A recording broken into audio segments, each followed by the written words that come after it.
এ নিয়ে আলোচনার জন্য স্টুডিওতে আছেন সহকর্মী ওমর ইনান, যাচ্ছি তার কাছে। ইনান, আপনাকে স্বাগত। ধন্যবাদ। ইনান, গতকাল রাতেও আমরা জানতে পেরেছিলাম যে হরমুজ প্রণালী খুলে দেওয়ার একটি ঘোষণা এসেছে, আজ দুপুর পর্যন্ত এটি বহাল ছিল। কিছুক্ষণ আগে হুট করে হরমুজ প্রণালী বন্ধের এই যে ঘোষণা এলো, এটির মূল কারণ কি হতে পারে? রোজা, আপনি ঠিকই বলেছেন, গতকাল থেকে দুপুর পর্যন্ত আমরা তাই জানতাম যে নতুন করে হরমুজ প্রণালী আসলে খুলে দেওয়া হয়েছে, যে মার্কিন অবরোধ সেই অবরোধ চলছিল, কিন্তু আজকে কিছুক্ষণ আগে হঠাৎ করে ইরানের রেভলিউশনারি গার্ড, ইসলামী বিপ্লবী গার্ড বাহিনী জানিয়েছে তারা আবারও সেটি বন্ধ করে দিয়েছে। তারা মূল কারণ বলেছে মার্কিন নৌ অবরোধ, যে অবরোধ থেকে তারা জলদস্যুতা আখ্যা দিয়েছে। আমরা সবশেষ তথ্যগুলো একটু দেখে আসি, তাহলে বুঝতে পারবো যে আসলে এখন পর্যন্ত কি হলো। আমরা দেখতে পাচ্ছি যে যুদ্ধবিরতির মধ্যে যখন একটি আলোচনা চলছে, আলোচনার টেবিলে যেখানে চুক্তি হওয়ার কথা, সেখানে হরমুজ নিয়ে আবারও নতুন করে উত্তেজনা ছড়িয়ে পড়েছে। বিশেষ করে আপনি জানেন যে এখন পর্যন্ত ইরানি কোনো বন্দর থেকে ইরানের কোনো জাহাজ বেরো হচ্ছে না এবং প্রবেশও করতে পারছে না, যেটি মার্কিন নৌ অবরোধের কারণে। এবং সে কারণেই মূলত ইরানি ইসলামী বিপ্লবী গার্ড বাহিনী মূলত তারা আবার হরমুজ প্রণালী বন্ধ করে দিয়েছে। যদিও এই হরমুজ প্রণালী দিয়ে পানামা, অ্যাঙ্গোলা থেকে শুরু করে ভিয়েতনামের কয়েকটি পতাকাবাহী জাহাজ কিন্তু চলাচল করেছে, কিন্তু এখন একটি আসলে কনফিউশন তৈরি হয়েছে যে জাহাজ কি চলাচল করবে কিনা। কারণ আপনি জানেন যে দফায় দফায় একবার বন্ধ করা হচ্ছে, আবারও খুলে দেওয়ার ঘোষণা আসছে।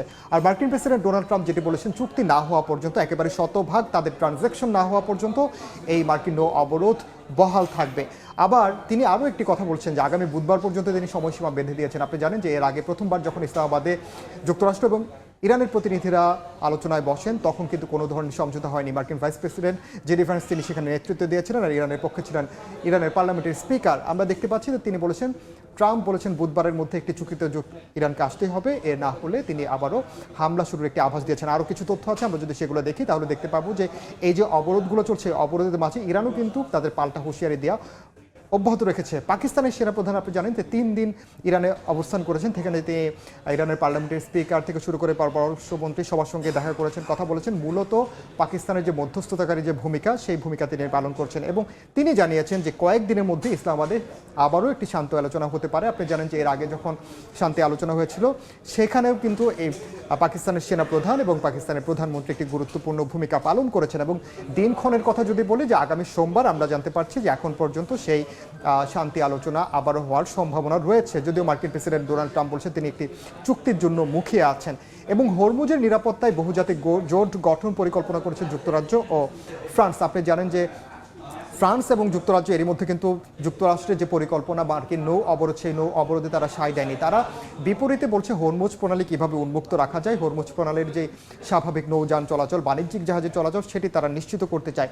যে কারণে একটি বহুজাতিক জোট গঠনের পরিকল্পনা করছে ইউরোপের যে দেশগুলো, বিশেষ করে যুক্তরাজ্য এবং ফ্রান্স। তারা বলছে যে হরমুজ যদি উন্মুক্ত রাখা যায়, তবে সেক্ষেত্রে শুধুমাত্র এই যে একটি অচল অবস্থা চলছে, এটি আসলে সমাধান করা সম্ভব। ইরান একটি বিষয় ভাবাচ্ছে যে চীন ইরানকে চলমান যুদ্ধ পরিস্থিতিতে সহায়তা করেছে, যার দরুন ডোনাল্ড ট্রাম্প ঘোষণা দিয়েছে যে চীন যদি পরবর্তীতে ইরানকে সহযোগিতা করে, সেক্ষেত্রে চীনের উপর শুল্ক আরোপ করা হবে। এবং এমন হুঁশিয়ারির কারণে তার যে ট্রাম্পের এই হুঁশিয়ারির মধ্যেই কিন্তু যেই আমরা কথাটা জেনেছিলাম, আসলে এটি আগে সহযোগিতা করা হয়েছিল। যেমনটা হচ্ছে মার্কিন যে ঘাঁটিগুলো রয়েছে সেগুলো শনাক্ত করার জন্য চীনের স্যাটেলাইট ব্যবহার করছে ইরান, এমন একটি খবর। কিন্তু এর পরবর্তীতে ট্রাম্প বলেছেন যে চীন আশ্বস্ত করেছে গত পরশুদিন, যে কারণে যে চীন আশ্বস্ত করেছে তারা কোনোভাবেই ইরানকে কোনো ধরনের সহযোগিতা করবে না।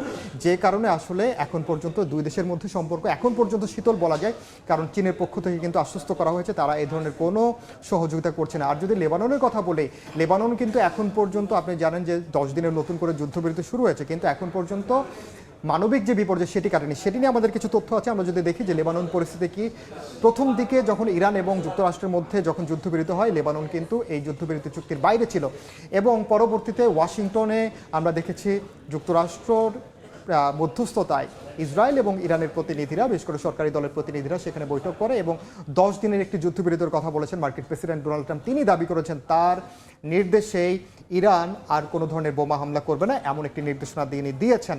এবং বাড়িঘরে যেমন সাধারণ লেবাননরা ফিরছে, সেখানে কিন্তু এখন আপনি জানেন যে প্রথম দিন আমরা দেখেছি, যখন প্রথম দিন যেদিন যুদ্ধবিরতি চুক্তি হলো, সেদিনেই আমরা দেখেছি যে 1 ঘন্টায় শতাধিক স্থানে যখন হামলা হলো, সেই হামলায় যে পরিমাণ ধ্বংসযোগ্য, সেই ধ্বংসযজ্ঞের চিত্র কিন্তু এখন যারা ফিরছে তারা দেখতে পাচ্ছে এবং সেখানকার যে স্বাস্থ্য ব্যবস্থা একেবারেই ভেঙে পড়েছে।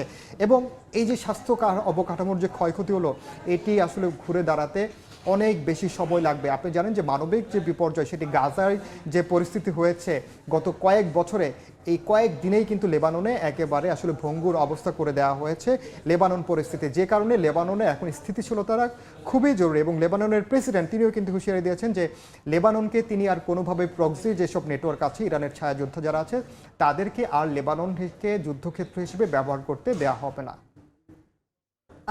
ইনান এই লেবানন যে যুদ্ধবিরতিতে গেল 10 দিনের, এটি আসলে কতটুকু স্থায়ী? এটি আসলে এখন নির্ভর করছে ইসরায়েল এবং লেবাননের যে সশস্ত্র গোষ্ঠী হিজবুল্লাহ তারা এই যুদ্ধবিরতি চুক্তিটিকে আসলে কতটুকু মেনে নেয়। আমরা সবাই আশা করি যে আসলে বিশ্ব একটি শান্তির দিকে যাবে। ইরানের যে যুদ্ধবিরতি সেটিও স্থায়ী হবে, একই সঙ্গে লেবাননের যুদ্ধবিরতিও স্থায়ী হবে। ধন্যবাদ ইনান। ধন্যবাদ। চলমান যুক্তরাষ্ট্র এবং ইরানের উত্তেজনা নিয়ে আলোচনার জন্য স্টুডিওতে যুক্ত ছিলেন সহকর্মী ওমর ইনান।